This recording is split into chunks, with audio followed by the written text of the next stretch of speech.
Hello everyone.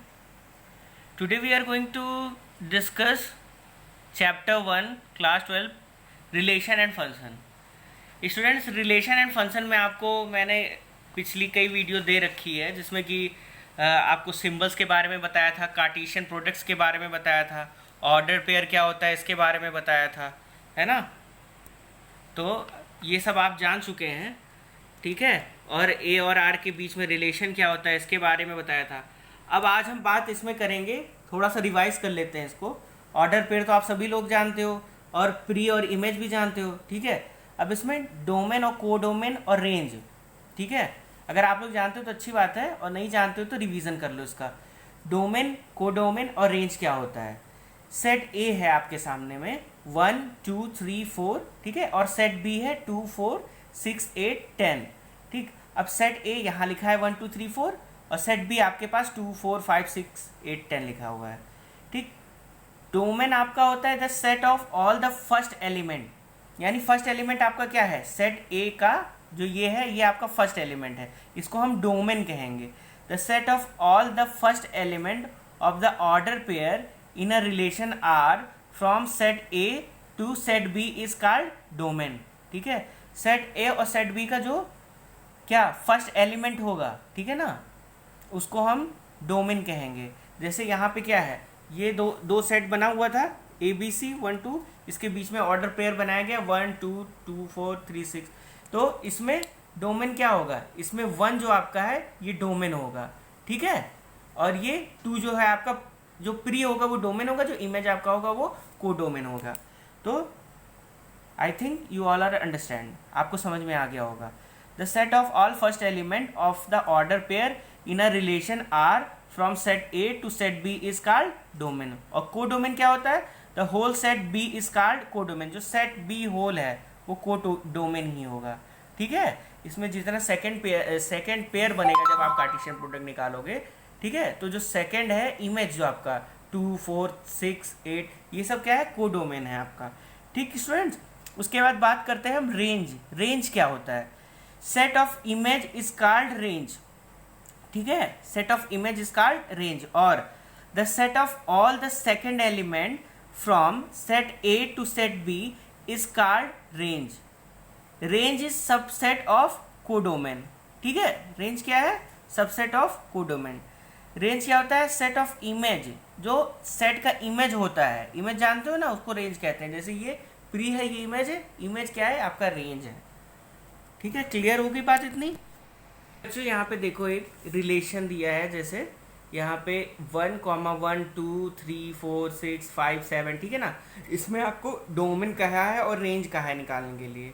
तो इसमें domain तो आप जानते हो जो फर्स्ट एलिमेंट होता है सबसेट का, तो फर्स्ट एलिमेंट इसका क्या है, डोमेन में क्या लिखोगे 1 फिर 2 फिर 4 फिर 5, तो ये डोमेन हो जाएगा। अगर एग्जाम में आ गया ऐसे पूछा जाता है तो आप डोमेन आसानी से निकाल लोगे। उसका रेंज, रेंज जो सेकंड है, इमेज जो है, इमेज क्या है आपका यहाँ पे 1 3 6 7, ठीक है। तो डोमेन रेंज आपको निकालना आ गया।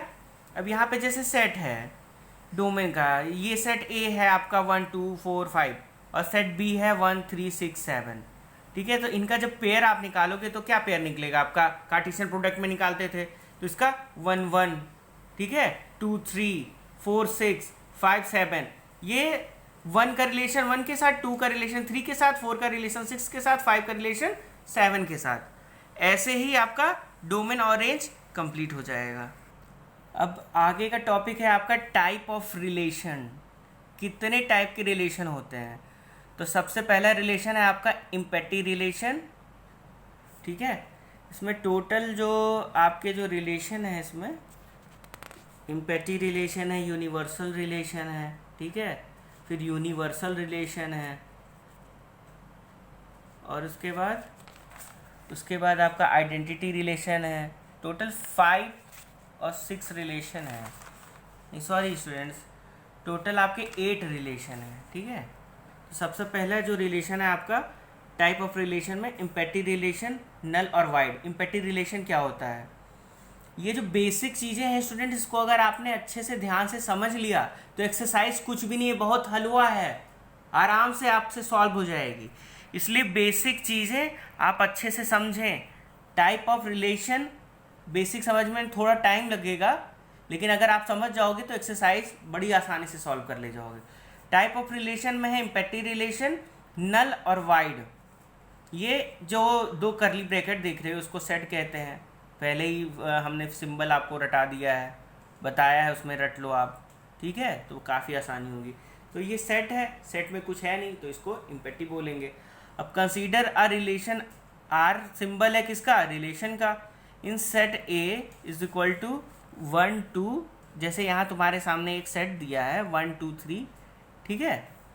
तो इसमें रिलेशन कंसीडर करना है, तो इसमें क्या है, इसमें देखो आप लोग, एक relation A B such that A plus B equal to 10। अब इसमें बता रहा है कि ए और बीच में रिलेशन क्या है आपका, ए और बी में रिलेशन ये है कि ए और बी को अगर आप जोड़ोगे तो उसका वैल्यू जो है वो 10 आना चाहिए। यानी कि जैसे यहाँ पे क्या 1 2 3 दिया हुआ है, तो 1 और 2, 1 आपका ए हो गया, 2 आपका बी हो गया, ठीक है, समझ रहे हो।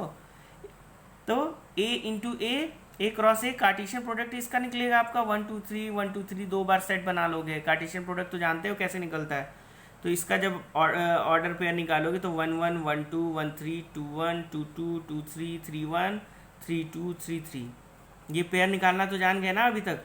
तो इसका पेयर आप लोग निकालोगे तो क्या, if no element of set A relate to any element of set A is called empty relation. मतलब ए और बी जैसे आपने रिलेशन निकाला इन दोनों सेट का, तो 1 + 1 करोगे इक्वल टू तो 10 आएगा नहीं, यानी कि ये इम्पैक्टिव रिलेशन हो जाएगा। इसमें भी प्लस करोगे, इन दोनों का सम जो है वो 10 आना चाहिए, तो 10 नहीं आ रहा है, इसका मतलब ये if no element of set A relate to any element of set A, अगर कोई भी एलिमेंट जो है सेट ए से रिलेट नहीं है सेट दूसरे सेट एलिमेंट्स के, तो वो क्या है, इम्पैक्टिव रिलेशन है, ठीक है। R equal to injective, R is an injective relation. तो इम्पैक्टिव रिलेशन आप लोग को समझ में आ गया। अब वीडियो काफ़ी लंबी हो रही है, तो बाकी के आगे रिलेशन आपको नेक्स्ट वीडियो में मिलेंगे। सो स्टूडेंट, इस वीडियो के देखने के बाद नेक्स्ट वीडियो आप देखना, ठीक है। Thank you students, have a nice day.